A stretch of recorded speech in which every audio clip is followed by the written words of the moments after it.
ನಟ ದರ್ಶನ್ ಮೈಸೂರಿಗೆ ತೆರಳಿದ ನಂತರ ತಮ್ಮ ಫಾರ್ಮ್ ಹೌಸ್ನಲ್ಲಿ ಉಳಿದುಕೊಂಡಿದ್ರು. ಇವತ್ತು ಅವರು ಚಾಮುಂಡಿ ಬೆಟ್ಟಕ್ಕೆ ತೆರಳಿ ದೇವಿಯ ಆಶೀರ್ವಾದವನ್ನ ಪಡೆದಿದ್ದಾರೆ. ರೇಣುಕಾ ಸ್ವಾಮಿ ಕೊಲೆ ಕೇಸ್ನಲ್ಲಿ ದರ್ಶನ್ ಬೇಲ್ ಪಡೆದು ಹೊರಗಿದ್ದಾರೆ.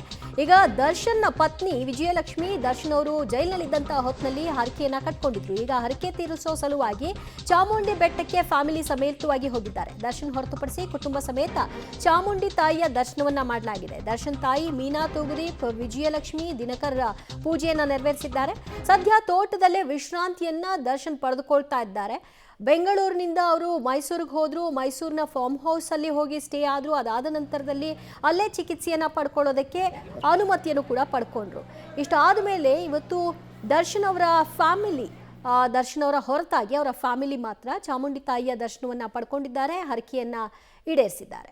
ಈ ಬಗ್ಗೆ ಮತ್ತಷ್ಟು ಮಾಹಿತಿ ಪಡೆಯೋಣ ನಮ್ಮ ಪ್ರತಿನಿಧಿ ಕೆಪಿ ನಾಗರಾಜ್ರಿಂದ. ಕೆಪಿ ನಾಗರಾಜ್, ಚಾಮುಂಡಿ ತಾಯಿಗೆ ಏನಂತ ಹರಕೆ ಹೊತ್ತಿದ್ರು, ಸೊ ಇವತ್ತು ಅದನ್ನ ನೆರವೇರಿಸಿದ್ದಾರೆ, ಯಾರೆಲ್ಲ ಬಂದಿದ್ರು? ಹಾಗಾಗಿ ದಿವ್ಯಾ, ಅಂದ್ರೆ ದರ್ಶನ್ ಅವರ ಬಿಡುಗಡೆ ಆಗಬೇಕು, ಜಾಮೀನು ಸಿಗಬೇಕು ಅನ್ನೋ ವಿಚಾರದಲ್ಲಿ ಅವರ ಫ್ಯಾಮಿಲಿಯವರು ಹರಕೆಯನ್ನ ಹೊತ್ತಿದ್ರು. ಆ ಕಾರಣಕ್ಕೋಸ್ಕರವಾಗಿ ಇವತ್ತು ದರ್ಶನ್ ಅವರ ಪತ್ನಿ ಜೊತೆಗೆ ದರ್ಶನ್ ಅವರ ತಾಯಿ ಇವತ್ತು ಚಾಮುಂಡಿ ಬೆಟ್ಟಕ್ಕೆ ಬಂದು ತಾಯಿ ಚಾಮುಂಡಿಗೆ ಹರಕೆಯನ್ನ ತೀರ್ತಿದ್ದಾರೆ. ದರ್ಶನ್ ಈ ಒಂದು ಸಂದರ್ಭದಲ್ಲಿ ಇರಲಿಲ್ಲ. ಅದಕ್ಕೆ ಕಾರಣ ಅವರು ಕೋರ್ಟಿಂದ ಅನುಮತಿ ಪಡೆದಿರುವಂತದ್ದು ಕೇವಲ 3 ಪ್ಲೇಸ್ಗಳಿಗೆ, ಅಂದ್ರೆ ಅವರ ತೋಟದ ಮನೆ ಇರ್ಬೋದು, ಜೊತೆಗೆ ಅವರ ತಾಯಿಯ ಮನೆ ಇರ್ಬೋದು, ಜೊತೆಗೆ ಆಸ್ಪತ್ರೆ ಇರ್ಬೋದು, 3 ಕಡೆಯಲ್ಲಿ ಅವರಿಗೆ ಪರ್ಮಿಷನ್ ಇರುವಂತದ್ದು.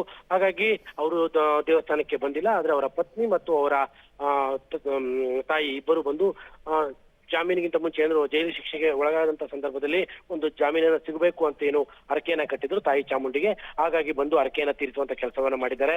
ಯಾಕಂದ್ರೆ ಚಾಮುಂಡಿ ತಾಯಿಯ ಬಗ್ಗೆ ದರ್ಶನ್ಗೆ ಮಾತ್ರ ಅಲ್ಲ, ಅವ್ರ ಇಡೀ ಕುಟುಂಬಕ್ಕೆ ಬಹಳ ಭಕ್ತಿ ಜಾಸ್ತಿ ಮತ್ತು ಸದಾಕಾಲ ತಾಯಿಗೆ ಅವರು ನೆನೆಸ್ಕೊಳ್ತಾರೆ. ಎಲ್ರಿಗೂ ಕೂಡ ಸಹಜವಾದಂತದ್ದು ಕಷ್ಟಗಳು ಬಂದಂತ ಸಂದರ್ಭದಲ್ಲಿ ತಾಯಿಯ ಮೊರೆ ಹೋಗುವಂತದ್ದು, ತದನಂತರದಲ್ಲಿ ಒಂದು ಹರಕೆಯನ್ನ ಕಟ್ಟಿ ಆನಂತರದಲ್ಲಿ ಅದು ಕಷ್ಟ ನಿವಾರಣೆ ಆದಂತ ಸಂದರ್ಭದಲ್ಲಿ ಅದನ್ನ ಬಗೆಹರಿಸುವಂತದ್ದು. ಅದೇ ಕೆಲಸವನ್ನ ಇವತ್ತು ವಿಜಯಲಕ್ಷ್ಮಿ ಮತ್ತು ಅವರ ಪತ್ನಿ ಇಬ್ಬರು ಕೂಡ ಮಾಡಿದ್ದಾರೆ. ಥ್ಯಾಂಕ್ ಯು ಕೆಪಿ ನಾಗರಾಜ್ ನಿಮ್ಮೆಲ್ಲ ಮಾಹಿತಿಗೆ.